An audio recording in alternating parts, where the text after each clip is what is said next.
स्वागत है आपका मैथ एंड फन में। आज हम आप लोगों को क्लास 9 से 10 न्यू 10 बैच का स्टार्ट कर रहे हैं। पहले हम 9 तक जो पढ़े थे, एक बार नंबर सिस्टम में शायद संख्या पद्धति था नंबर सिस्टम। उसके बाद 10 में हम पढ़ेंगे रियल नंबर। उसके बाद हम 9 में क्या पढ़े थे उसको एक बार रिवाइज कर लेते हैं। तो 9 में हम नंबर पढ़े थे, टोटल कितने नंबर होते थे उसको पढ़े थे, रेशनल इरेशनल क्या होता है। उसके बाद आएगा जो टोटल नंबर जो होता है वो रियल नंबर क्या आता है, अंदर आता है। तो सबसे पहले हम नंबर जानेंगे कि नंबर क्या होता है। तो नंबर किसको कहते हैं, तो अ ग्रुप ऑफ डिजिट, अंकों का समूह या डिजिट या अंक, अंकों के समूह या अंक इज कॉल्ड नंबर। मतलब अंकों के समूह या अंक को नंबर कहते हैं, संख्या कहते हैं। जैसे यहाँ एग्जांपल दिया हुआ है 4 एक नंबर है, 3 4 ये अंकों का समूह है, एक या एक से अधिक है। इसमें देखेंगे 6 7 8 है, इसमें भी अंकों का समूह है, तो ये आपका एक नंबर है।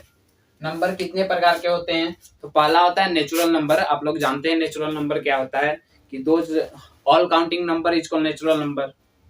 ये सिंपल वे कि ऑल काउंटिंग नंबर, जैसे ये मेरे पास मार्कर है, ये मार्कर कितना है 1 2 3, इसको हम स्टार्टिंग कहाँ से कर रहे हैं तो 1 से। तो ये जो टोटल काउंटिंग नंबर होता है उसी को हम लोग नेचुरल नंबर, प्राकृतिक संख्या हिंदी में कहते हैं। ये कहाँ से स्टार्ट होता है तो 1 से स्टार्ट होता है, जाता है। इसको 8 नहीं बोलते हैं, इसको बोलते हैं इन्फिनिटी, अनंत। नेक्स्ट मेरा है होल नंबर, जिसको हिंदी में पूर्ण संख्या कहते हैं। पूर्ण संख्या आप लोग जानते होंगे, जो नेचुरल नंबर में अगर जीरो ऐड कर दिया जाए, नेचुरल नंबर में अगर जीरो ऐड कर दिया जाए 1 से पहले, तो वो बन जाता है पूर्ण संख्या, होल नंबर। और दुनिया में जितना भी नंबर बना हुआ है वो होल नंबर 0 से 9 तक, 0 से 9 तक लेकर के 0 1 2 3 4 5 6 7 8 9, इसी नंबर से दुनिया में सभी नंबर बना हुआ है। और होल नंबर कहाँ से स्टार्ट होता है, तो होल नंबर भी 0 से स्टार्ट होता है, लेकिन ये अनंत तक जाता है। आप जितना गिन सकते हैं, आप अपने मरते दम तक जितना नंबर लिख सकते हैं वो टोटल नंबर आ जाएगा। फिर अगला है मेरा इंटीजर। तो इंटीजर क्या होता है, तो वैसा नंबर जो 0 से शुरू होता है, अगर इधर जाए तो प्लस इन्फिनिटी 1 2 3 प्लस इन्फिनिटी तक, और इधर अगर आए 0 से इधर लेफ्ट में, तो इधर आएगा -1 -2 -3 -4 -5 -6 dot dot dot minus infinity. कहने का मतलब कि ये भी माइनस में जाएगा, ये भी इन्फिनिटी तक जाएगा, लेकिन इसका डायरेक्शन अपोजिट होगा, निगेटिव होगा, माइनस होगा। नेक्स्ट मेरा आएगा रेशनल नंबर। रेशनल नंबर क्या होता है, तो those number which is written as p by q, where p and q is integer and q is not equal to 0। वैसा नंबर जिसे p by q के रूप में लिखा जा सकता है, और जहां p और q का हो पूर्णांक हो, and q is not equal to 0, और q का मान कभी 0 नहीं होना चाहिए, तो हम उसको कहेंगे कि वो रेशनल नंबर है, परिमेय संख्या है। आप एग्जांपल अगर इसका लिखें, इसका एग्जांपल, तो रेशनल नंबर का एग्जांपल हो जाएगा 2/3, 3/2, 4/3, 0/1, ये होगा। ये आप 9 क्लास का फर्स्ट एक्सरसाइज में क्वेश्चन था कि 0 एक परिमेय संख्या है, इसको प्रूफ कीजिए। ये 0 है ना, आप पीछे पढ़ चुके हैं 9 क्लास में, इसको आप प्रूफ किए थे, क्योंकि इसको p by q के रूप में लिखा जा रहा है।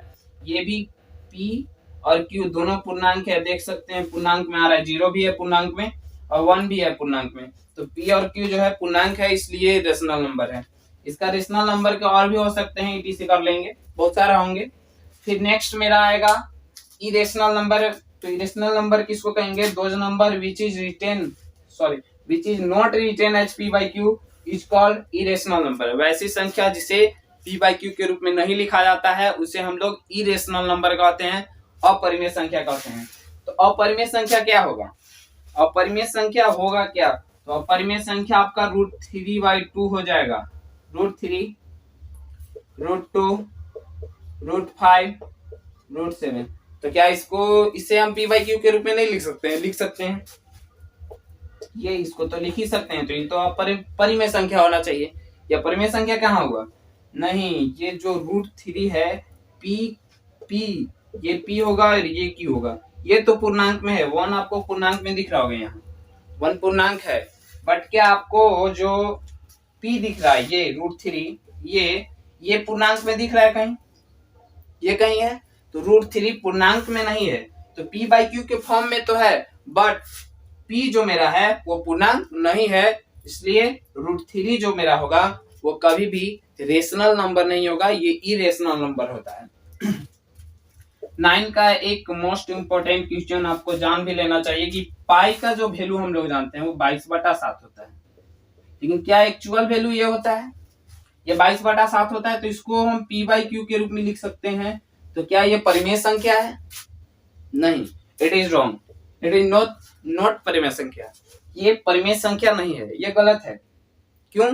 क्योंकि पाई का जो वैल्यू होता है वो 3.14 समथिंग होता है, और आगे जब आप डिवाइड करेंगे तो 1.34 और आगे जाता है, डेसिमल के बाद बहुत ज्यादा दूर तक, आप जहां तक काटेंगे मरते दम तक, जहां तक इसको काट सकते हैं वहां तक कटेगा, ये कभी कटने वाला नंबर नहीं है। तो ये तो p/q के रूप में है, दोनों पूर्णांक भी है, तो परिमेय संख्या क्यों नहीं है? तो ये हम लोग प्रूफ करने के लिए इसको हम ऐसा लेते हैं, क्योंकि ये किसी भी इससे लेने से किसी भी इक्वेशन या फिर किसी भी चीज को हल करने में आसानी होता है, इसलिए हम पाई का वैल्यू 22/7 लेते हैं, न कि पाई जो है वो परिमेय संख्या है। ये गलत है, ये आप लोग याद रखेंगे। आपको क्वेश्चन अगर 9 क्लास का अभी अगर एग्जाम तो हुआ नहीं है, आप एग्जाम देंगे भी, तो पाई पूछता है कि पाई कैसी संख्या, परिमेय संख्या और परिमेय संख्या दोनों, इनमें से कोई नहीं, तो आप कौन से मारेंगे? तो आप मारेंगे कि पाई एक अपरिमेय संख्या, इरेशनल नंबर है। अब नंबर जो है, ये जो टोटल नंबर आपको दिख रहा है, यही टोटल नंबर के बारे में हम जो पढ़ेंगे वही होगा रियल नंबर। आपको दिख रहा है जितना नंबर है सभी नंबर को रियल नंबर के रूप में हम पढ़ेंगे, और सब रियल नंबर है। ओके, तो आगे हम लोग देखेंगे। सबसे पहले चैप्टर में जाने से पहले हम पढ़ेंगे, सबसे पहला चैप्टर में रियल नंबर में यूक्लिड डिवीजन। तो ये डिवीजन क्या होता है? यूक्लिड डिवीजन दो ठो चीज पढ़ेंगे, यूक्लिड डिवीजन एल्गोरिथम और यूक्लिड डिवीजन प्रमेयिका। तो ये क्या होता है? यूक्लिड डिवीजन एल्गोरिथम और प्रमेयिका। इससे पहले हम जान लेते हैं कि डिवीजन का रूल क्या होता है, डिवाइड कैसे होता है। कुछ एग्जांपल हम आपको देते हैं, आप देखेंगे यहाँ ये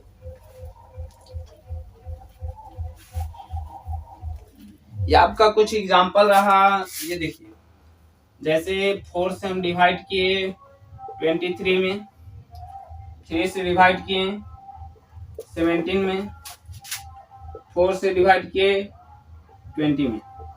चलिए कुछ यही एग्जांपल लेते हैं, 3 हो एग्जांपल। आप डिवाइड जानते होंगे, डिवाइड आपको हम करके दिखाते हैं। 4 से अगर हम इसमें डिवाइड दें तो कितना बार में जाएगा? 5 बार में। आप डिवाइड जानते होंगे 20, रिमाइंडर कितना आ रहा है? 3 आ रहा है। इससे डिवाइड करेंगे 3 5 12 सॉरी 15, ये भी 2 रिमाइंडर आया। इसको आप डिवाइड करेंगे तो 5 बार में। ये जो मेरा है आप देख रहे होंगे, इसको हम लोग बोलते हैं भाजक। इसको बोलते हैं भाज्य। जो गुना भाग देने के बाद मिला इसको बोलते हैं भागफल। इसको बोलते हैं शेषफल।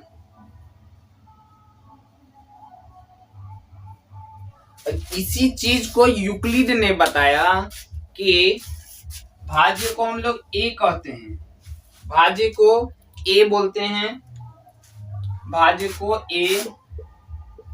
इसको अगर मान ले बी, इसको मान ले क्यू, और इसको मान ले रिमाइंडर को आर। तो यूक्लिड ने बताया कि ए बराबर जो होता है, हम जानते हैं कि भाज्य बराबर जो होता है भाजक गुने भागफल, भाजक गुने भागफल प्लस शेषफल।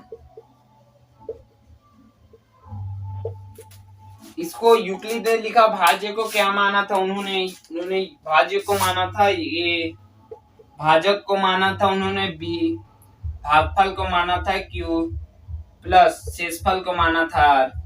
और उसने ये भी बताया कि जो ए बराबर बी क्यू प्लस आर होता है, इसमें कुछ नियम है वेयर, ये नियम ये है कि वेयर जहां जो आर का वैल्यू होना चाहिए, आर का वैल्यू होना चाहिए वो 0 से बड़ा और बराबर होना चाहिए। आप देखेंगे यहाँ रिमाइंडर, यहाँ काटा नहीं जाए, यहाँ रिमाइंडर घटाया जाता है, तो आप देख रहे हैं कि रिमाइंडर 0 आ रहा है, यानी कि 0 के बराबर आ रहा है रिमाइंडर। तो रिमाइंडर जो होना चाहिए 0 के बराबर, यहाँ जो ऐसे साइन दिया हुआ है ये बराबर का साइन है, ये जो है वो 0 से बड़ा है। आर जो होना चाहिए 0 से बड़ा और 0 के बराबर होना चाहिए, और बी से छोटा होना चाहिए। आप देखेंगे बी कौन सा, ये जो रिमाइंडर आ रहा है हमेशा इससे छोटा है।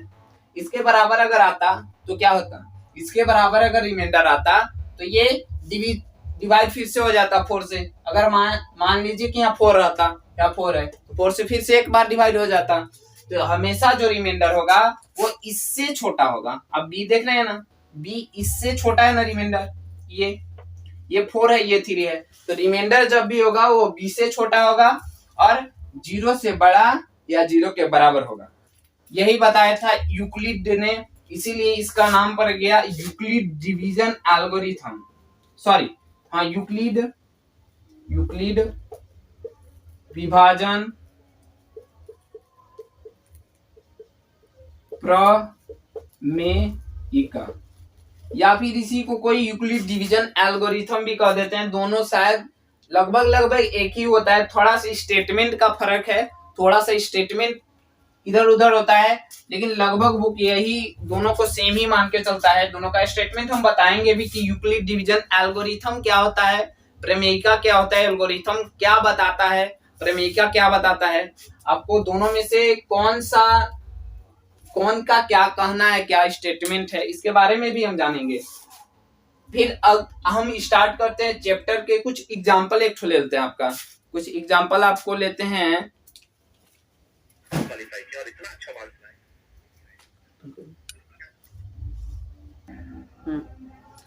ये हम जानेंगे कि एल्गोरिथम क्या होता है, प्रमेयिका क्या होता है। इसके बाद ये मेरा इंट्रोडक्शन वीडियो रहेगा, शायद 10-15 मिनट हो।